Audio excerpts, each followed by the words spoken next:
I don't think you should use that word, because to me, networking seems like you're kind of begging. But I know at the end of the day, if there's something in that film that I'm not happy with, I'm the one that's got to live with it. They don't look as you've seen them on TV. I don't want to say any names, but there's one model that comes to mind straight away, and she's like national sweetheart. We all love her. She's very shy. You know, for me, for example, when I'm working with somebody who really understands those things, it's kind of a blessing and a curse. Hello, Alec. It's so amazing to have you on today. Thank you. Thank you for coming. And people may not know who you are, but I feel like you're one of these people who are the movers and shakers behind the scenes that everybody who needs to know will know, but maybe mainstream people wouldn't know. So I'd love you to give yourself a little intro. Okay. Share your title. Okay. Well, thank you for having me here. Thank you. So my name's Alec, and my work is called KLOSS Films. As KLOSS Films, I'm a director and editor of video content. I also have a title at British Vogue, which is Digital Creative Director at Large. So mostly what I'm working on is video content and a few other things as well. I just love it's a very nice, humble introduction. And I think you're doing absolutely amazing. And I think where I first found you was introduced to you was when we actually worked together behind the scenes at British Vogue, which for me was a very scary encounter. I was so nervous and terrified. And I then found out that you were basically the man behind the scenes who made so much of the magical video content that's gone out with the likes of Rihanna, Taylor Swift. You've done so much creative with these fabulous people and just made amazing visuals. How did you get into doing this, and what was that process like? Thank you so much. So I feel like my journey has been since I was a kid, really. I was always obsessed with fashion and imagery as a kid. I was very creative. I was very kind of stood out in my little town up north as, a gay kid or creative kid. So I didn't really fit in my town. I just used creativity to, occupy myself. So I was always obsessed with fashion and with imagery. And I feel like there was not really a starting point for me. It was always there. And through school, I was obsessed with art, and then into college, and then went to study fashion. And it just kept evolving, really. So I don't think there was a start point. It was always there. So, but you grew up in the Wirral. Can you just give a little description of the idea of what the Wirral is? There's some really nice areas on the Wirral. There's some areas that are not very nice. Mm-hmm. I'm from the not very nice area. So yeah, it was just, my town, Ellesmere Port, it was an industrial town back in the day. But, by the time I was growing up, the industry there, a lot of it had closed down. So it was pretty dead, the town. My dad was very macho. He had a bunch of brothers. It was a very macho environment. Or, the idea of a male there was a very masculine idea. And me as a creative kid who wanted to tell my sisters what to wear, tell my girlfriends what to wear. So I stood out like a sore thumb, basically. Yeah. When I think of it, I think of rolling countrysides and Game of Thrones. I don't know, something very random. But do you feel like that environment, because there wasn't much to do, would have fostered even more creativity and allowed you to kind of hone in on your skills? I think so, because I was hiding for the most part. I was hiding at home. I was hiding at school. I was hiding, all the time, basically, because it was just easier to hide than go out and, be called all kinds of names. So you have built your career in the world of fashion, and how did you know, the pathway to get there? Did you know the pathway to get there?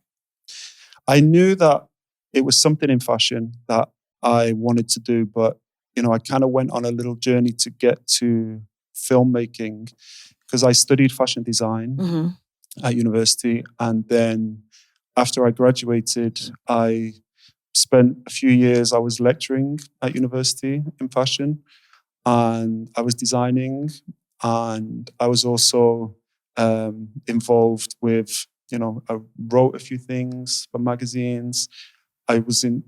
I would work sometimes as a producer on shoots. So I kind of did a bunch of things. Design was what I did mostly, design and lecturing. And then I was working in London full-time as a designer, Mm-hmm.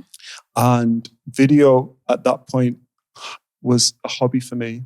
And I started making some films and putting them online, and they were getting a bit of a reaction. And I was just falling more and more in love with this hobby than my day job as a designer. And I was kind of weighing up some pros and cons of my day job, my hobby.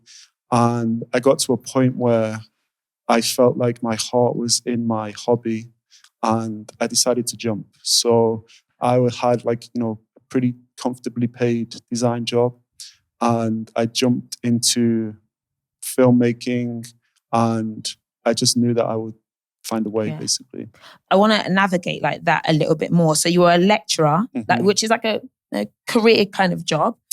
It was good. It was a part-time lecturer, so it wasn't that I was like employed as a lecturer.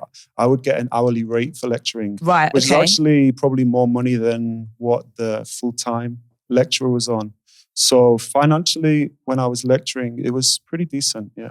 Okay, so you were lecturing, designing, and doing other things at the same time, because really that's about navigating like your passion, your interest, and actually how to make a living as well. Do you think that people need to be able to balance multiple things, even if it isn't their love, just to kind of get by in a way? I think it's pretty typical.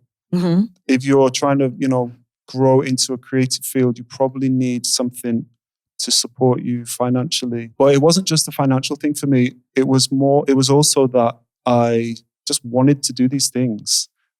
I wasn't really ready to commit to one thing until I, settled into KLOSS. Right. So it was kind of like trying to figure out what you want to do, trying to narrow down like all of these things I enjoyed. But really, in a way, it wasn't really narrowing down. It was just finding a place where I could find a place where I could do everything I liked, basically. Yeah. So KLOSS was it a dream? Was it like, right, I want to create like a production studio. I want to make films. Was you very clear on that in the beginning, or did you realize, I actually love filmmaking, and actually this is in the industry I care about, and it kind of was a bit more... Basically, one of the things was that I wanted to name my work something rather than it just being my name. Mm-hmm. So I wanted a word that I could call my work. And that's why I started to call my work KLOSS. Because in my work, I'm pretty fearless and hardworking. In my personal self, I'm pretty quiet and pretty, shy. And I don't really need, the eyes on me for my personal self. Yeah. So I wanted to find like an alias or a way that we could call my work one thing and I can continue to be myself and it's not really about me. So that's why I took the name KLOSS. And then now what KLOSS is it's not really what I set out to do, in that, I didn't think, I would build somewhere where I can make films and grow a community. Like that all happened more organically. It was more that I just wanted to be able to hide behind a name and kind of separate, these sides of myself, which are like, fearless at work and quiet at home, basically. What does KLOSS stand for? So the name actually came from Carly Kloss. Okay. Yeah, and when I started to call myself KLOSS is actually when Carly was in her first season in New York. So she was a new face. And I was looking for a word that basically had a little fashion connection, but at the same time didn't really mean anything.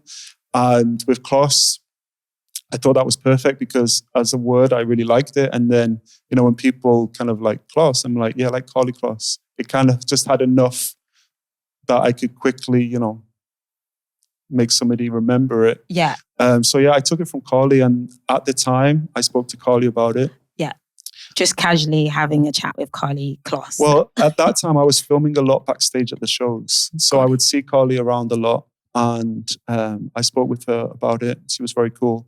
She also wasn't, this kind of amazing, savvy supermodel businesswoman that she grew into. She was a baby also. So, I think that helped in that it wasn't like I was trying to take something that she built or something, So she was always very cool with it, and it is what it is. And then over the years, Carly and I,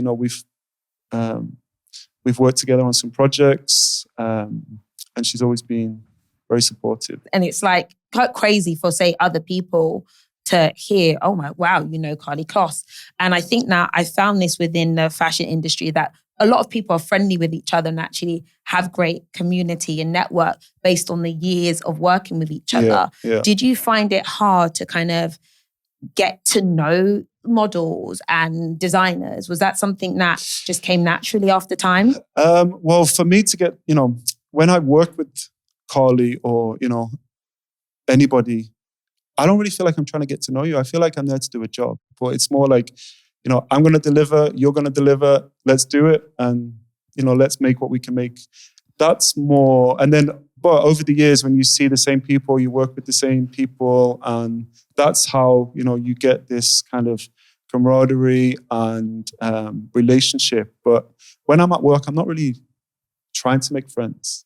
The 2 times we've worked together, it's been like, we're both there to work, and then organically you become comfortable and closer. But I don't feel like I go to work trying to make a friend. Do you think that's the reason why you've done well? Because there is no airs and graces. You're on job. And I think people love to see people who are on job and actually want to have like connection with them. I always want whoever I'm working with to feel comfortable. And I always want to do everything I can to, make it look as good as possible and make it as smooth as possible.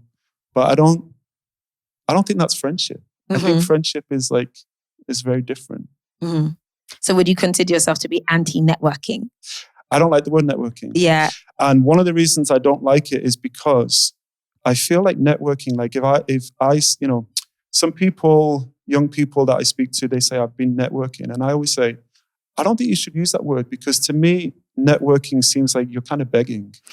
Where I think just because you're young, you still have something to bring to, this situation. So by saying networking, it sounds like you're reaching to me. Whereas don't look at it like you're reaching. Like you need to find something that values you and is good for you. But I think by saying networking, you kind of make it sound like you're the one that's not really, that you're the one kind of looking for something. Whereas I like to think it like you both have something to offer. So it should be more of a connection than a network, I think. That's actually pretty uplifting to someone who actually may think that they need to network, but actually what they need to do is see the value in themselves and how they can deliver it to someone else. That's what I prefer that than network. I don't like the word networking. Another question is, how did you get in? So someone might ask, how did you actually get in to a fashion show? Yeah. If you didn't have a network or if no one knew you, how would they have access? I already did have some connections at that point. So when I was studying and I had my year placement, I came to London and, I met my people, as people say. So by the time I got to that point, I already had connections. And the connections that I had, I was able to get into fashion shows. It was also, quite a long time ago. Backstage at shows is kind of different. It's a lot harder now. Yeah. It's a lot more people shooting and, it's a whole thing. But this is like pre-social media, basically. So I would have connections that would get me into a fashion show. And then what I would do is I would offer like videos to people like models.com. I would make a lot of videos for them. They were unpaid. I would get the access into the show and then I would just deliver, and I would deliver and just make so much content, what's considered editorial content, which means you're not getting paid. Yeah. And, it's costing me actually to make it because I'm getting myself to Paris, to New York. And so, I had jobs that were paying me, design jobs and things. So I was making money and then I was spending money on doing the things that I loved, basically. I need to explore this further because I think this is a discussion that is a little bit controversial today. Yeah. So there's always a discussion. I still do it today. You still do work. I still, basically from today, I make money from film and I spend the money I make on film on merch and gift the merch. And through the merch, kind of, building a community. Mm-hmm. But I still do it today. I still spend money that I make to do things that I love. Is that just because of the love of it? Yeah. Wow, that's amazing. But the discussion now, though, is there's a lot of arguments around unpaid internships and asking people to do stuff for free. And it sounds like, you would work one job, work another job to basically cover the cost of that other job. Mm-hmm. Do you think that is something that was super valuable for you? And should people do that now? I mean, if you can do that, then it's amazing. But I know that, not everybody can do that. So it does limit, who can get in. But, I came from zero. So I don't think I came from too much, financial privilege. And I think through working, all kinds of jobs, I was able to have enough comfort to be able to spend on what I needed to spend. And also, even when I started getting paid better for film work, the budget wouldn't be great. And by the time, I would get like equipment that was probably more expensive than I should have. I would bring in another shooter, and I would probably spend all the money on the job, or even more money than what I would make. I would spend on the job just so that I could deliver it in a way that I felt good about. I feel like that's a creative thing. I've seen a lot of people, even, doing this, right? Not the details, but I'm spending a lot to do it because I just want to do it. And I want to do it really well. Yeah. So it's like an investment that feels really good for me. Like maybe just stroking my own ego. I don't know what that is. It's like, I just want this to be fabulous for me. For me, it's like, for example, I could be on set directing something and there might be 50 people on set. But I know at the end of the day, if there's something in that film that I'm not happy with, I'm the one that's got to live with it. And all those 50 people have gone home, they've moved on to the next job, and I'm laying in bed like, oh shit, it's just like, something wasn't right. So I just take that onto myself, and I, want to deliver something every time that I'm happy with. Yeah, makes sense. I just have a personal question to ask. How did you find shooting with Rihanna? Because I'm a fan. So I shot with Rihanna twice, actually. Oh, okay. The first time it was what I was asked by Rihanna's people was for it to really not feel like a set, for it to just feel as casual and kind of candid as possible. So the way that I prepared for that was, we kind of had beautiful setup and the crew and everything. But when Rihanna walked into the room, she didn't see any of that. Everything was kind of hidden. And all Rihanna saw was myself and then Edward, who she had the conversation with on camera. It was a very limited time that we had together. I think it was like maybe 30 minutes or something. So we'd had a long time to prep, leading up to the shoot. And on the day of the shoot, we were very well prepared so that when Rihanna came, we sat down, they did the conversation, and then she left, basically. I love that. That is like so crazy. And I can imagine like Rihanna has this vibe of being very like casual, fun, free. And that's what she wanted. She wanted to not see any cameras so she could probably be her real full self, right? We've got a line here where like when you fail to prepare or fail to prepare to fail. Yeah. Are you kind of obsessed with preparation? Yeah. Like explain that, break that down for me. So I just want to, I just want to get there on the day and know that I've had the right conversations with everybody, all the creatives involved, all the people on my crew. The production happen often for me where you get 15 minutes with the talent. So there's absolutely no time in those 15 minutes to be trying to figure anything out. When the talent comes for those 15 minutes, everything's perfect, everybody's chill. Even the studio is tidy, there's no drinks laying around. Even to those level of details, I don't want anyone to walk in and be distracted by anything other than take a seat here and this is what you need to do. Mm-hmm. So yeah, it's a lot of preparation and a lot of organization and communication and people, but it's just part of the job. And it's essential to know that you're ready to go. Makes sense. Yeah. Do you feel like the fashion industry is as ruthless as it appears to the outside world? I think any industry is ruthless. I don't know any other industries as well as I know fashion, but, I imagine every industry is ruthless, especially, I think probably financial industries and business it must be ruthless. Mm-hmm. So yeah, I think any industry is ruthless if you're not delivering, if you're not, professional. But if you are those things, then, you can make a career for yourself. So actually, I'm going to do an eye shaker. All right. So these are questions mainly around money to prompt discussion. Why do you think people are uncomfortable when it comes to talking about money in the fashion industry?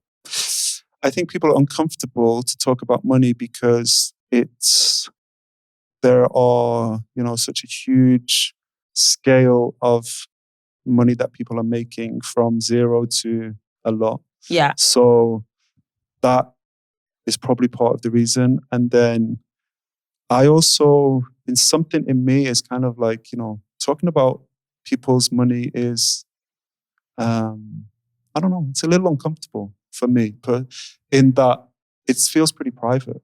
I'm somebody that doesn't want to go too deep. For example, the people that work with me, I don't really ask them many personal questions. Yeah.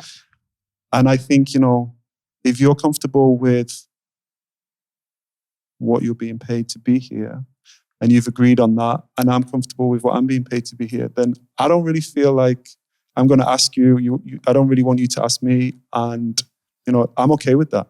Yeah, that's actually a really good point. That actually, if you were comfortable, I'm comfortable, even if there's a big disparity, you're happy, I'm happy. So we don't really need to have that discussion, especially if it might cause tension or something, which you probably don't want on set. What is one of the most surprising things you found of working with huge celebrities and or influencers? Okay, with celebrities, what I think is interesting is they, firstly, when they arrive, they might, won't have hair and makeup, might have got off a flight. They don't look as you've seen them on TV. Whoops. But no, that's just a human thing. In a good way. That's a human thing. Yeah. And part of my job is to get them to feel like they do in those images. Yeah. So it's like that person is a human. Mm-hmm. They're trying to get home to their kid. They're tired. They're a human. And between them and myself and the whole crew, we're going to make it work for them. Yeah. So do you think everybody has a moment where they feel a bit uncomfortable in front of the camera, where they're like, oh, like, yeah. I don't want to say any names, but there's one model that comes to mind straight away. And she's like, national sweetheart. We all love her. She's very shy and very almost uncomfortable. Wow. And, the camera loves her, but she has a tricky history with the camera. So there's a lot of things that is on her mind when she's sat there in front of the camera. And I feel like a lot of people who are in front of the camera are not always as comfortable as they look. Yeah. Because the camera loves them. I have one story I can name drop. I know you can't. But I met Mariah Carey. Oh, yeah. And we were doing photos together. And firstly, she's absolutely flawless. But I remember her being so good with finding her light. Like she's like, where's the light? Honey, where's the light? And like people came and got the light. And I remember her being like, everybody get this light in right. And she meant it in a really positive way. And she even meant it for me. She's like, Patricia, you've got to be lit well. You need to look good, all right? Make sure that people like you in an effective way. So it's really interesting to see how much they cared about that, to make sure that they felt comfortable to be their best version of themselves, and how important it is for them and how they kind of turn up. It is important. And it's, when you're in front of the camera like that and you understand it, then it's, for me, for example, when I'm working with somebody who really understands those things, it's kind of a blessing and a curse. Because firstly, it's great to work with somebody who knows those things, but at the same time, it can be quite intimidating from my side to have somebody who kind of knows what's good for them. Okay. And you might want something different for them. Or I always want the best for them, but it might be different than how I saw it. Yeah. So I would always change to be, how you feel comfortable.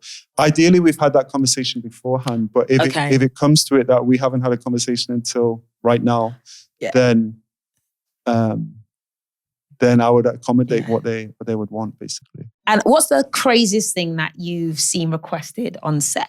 I actually can't think of any because I don't think it's crazy. If that's what you need, then let's do it. Any request is a good request. But saying that, I can't remember accommodating anything that felt, out of the ordinary. I don't think it's ever been requested. Okay. So you have obviously prepared a lot, and I feel like your career looks like it's been a bit of a straight line. Mm-hmm. It's been like quite magical. Has there ever been moments where things haven't gone quite right, or where you even felt like you wanted to give up? I never felt like I wanted to give up.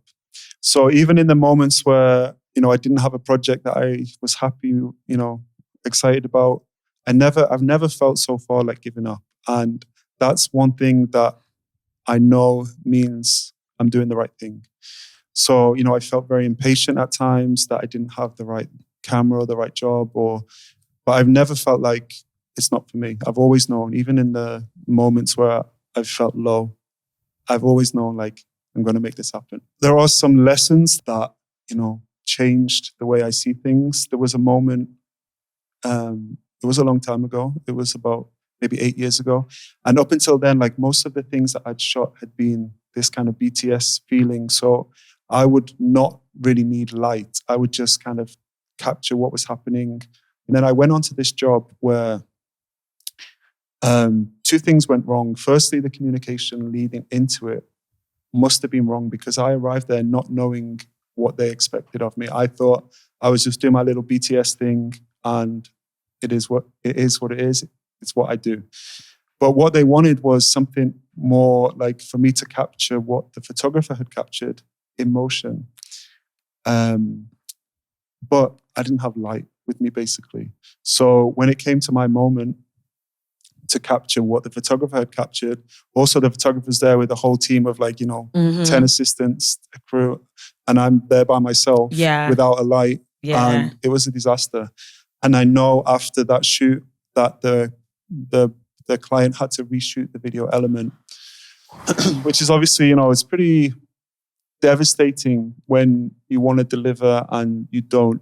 But from that shoot, what I, took away after I digested the embarrassment was, firstly, make sure I communicate going into the job exactly what you need from me. And secondly, be prepared. And, I didn't have the light that I needed then. And now, since then, I've been prepared. I've been over-prepared every time. So it's tough in the moment, but once you really make a mistake that you don't want to do again, it can kind of actually be kind of a milestone for you. Yeah, that sounds insane. And I think from listening to you, you seem really like you're in your dream job. You're doing what you want to do. You're really intentional about your career and every step that you've taken, and being maybe upset by the fact that they had to reshoot. It's more like an ego thing, and that you could have done better. Yeah. Where do you get that personal sense of drive from? You kind of have to fall in love with it to make it come to life. So you have emotion attached. So then when it doesn't work out, it feels, you have to process it. Yeah. So I just want it to be good. Yeah. I also really want the talent to like it. That's more so what is on my mind. Obviously, I need the client to like it too, but the talent is more like who I'm focused on primarily, and then the client, because I want the talent to like it. I feel like if the talent likes it, then it's good, basically. Yeah, I love that. They haven't been compromised. Yeah. I appreciate creating with people who are actually thinking about that as well. So thank you very much. On a personal note, how is life with Edward and marriage? So marriage is good. Life with Edward is a roller coaster. But it's a roller coaster that we've been on together for a very long time. What's good about our relationship is that we both give everything to our work. And there are a lot of kind of crossovers within that, which work well together. When we met to where we are now, a lot of things have changed, but in a way, it's very similar in some ways, because from when we met, it was all about like creativity. Let's do this, let's do that. And we, researching and planning things creatively together, and, soundboard for each other. And I should have explored this more. We might have to do this again, because we had a discussion previously about people working together in relationships. So do you work together on a daily basis, or once in a while you come back to each other with ideas?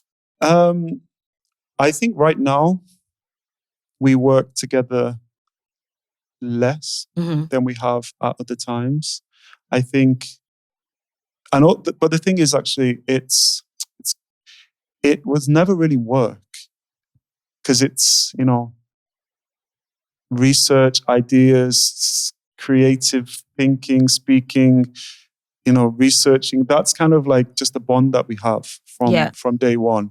So that was like this energy that we have. And somehow at one point, it kind of felt like we were almost working together, but really it's not. It's just that it kind of is, because we're both just working really hard. And but then at times when we've kind of considered like we're almost working together, then we've kind of tried to step back a little and find just a comfortable ground that. So right now, like there'll be some videos that I'll make that Edward will be in, and many projects that I'm making that Edward is not in.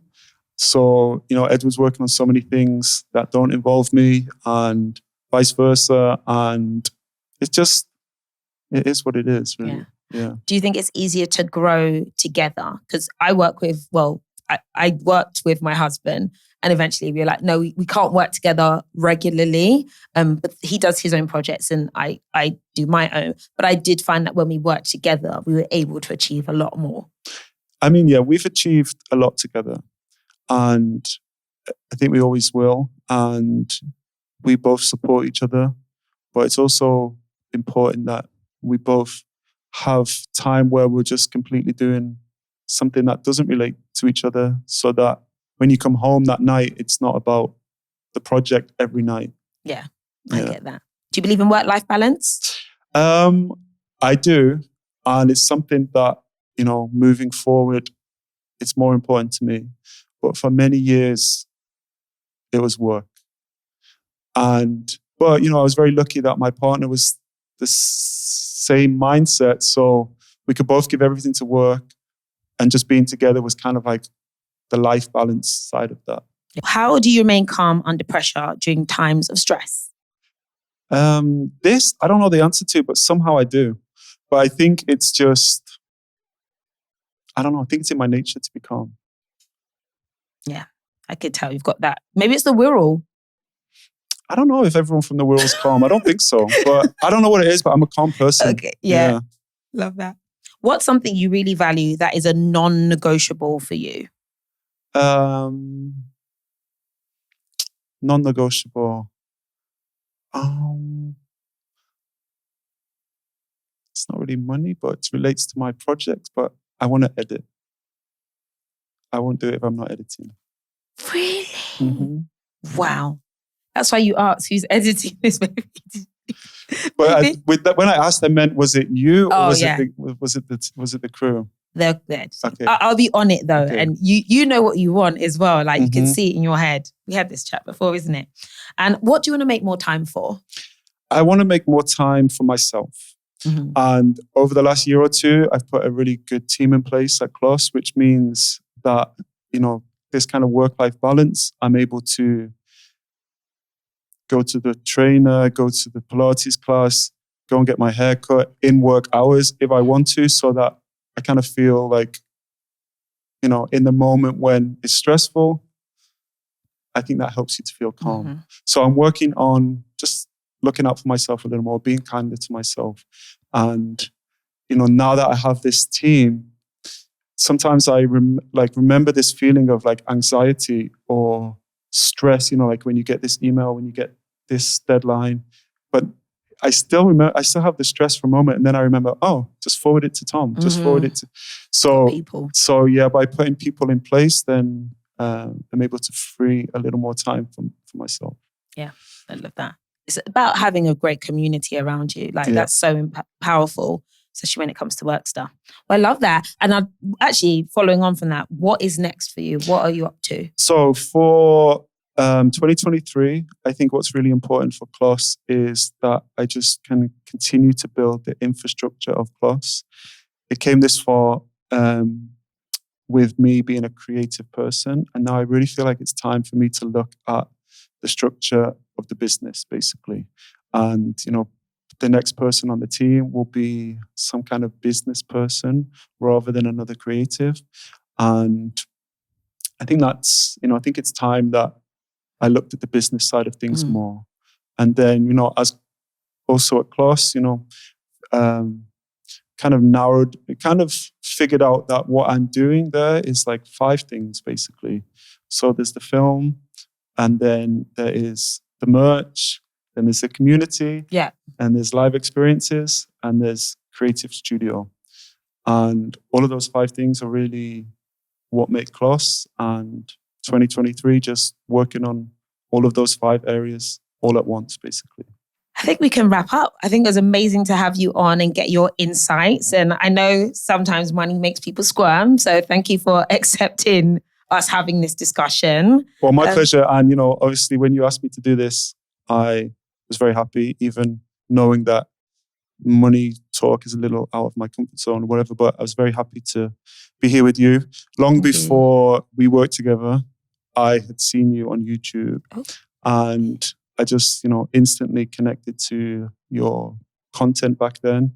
And yeah, I'm just happy that from me seeing you on YouTube, that, later we got to work together, and now it's, it's a privilege to be here. Oh, appreciate it. Thank you so much. And every time I've seen you and we've connected, you've just been so amazing. And I'm like, wow, it's just really cool people. And it opened my eyes to this world a lot more, that it's less scary than I thought it was. That's so good. Yeah. Thank you. Where can people find you? Well, they can find me on social media. Yeah. Come on. Can you shout yourself out, please? Come on. I'm obsessed with Instagram. You can find me on Instagram. The handle? Yeah.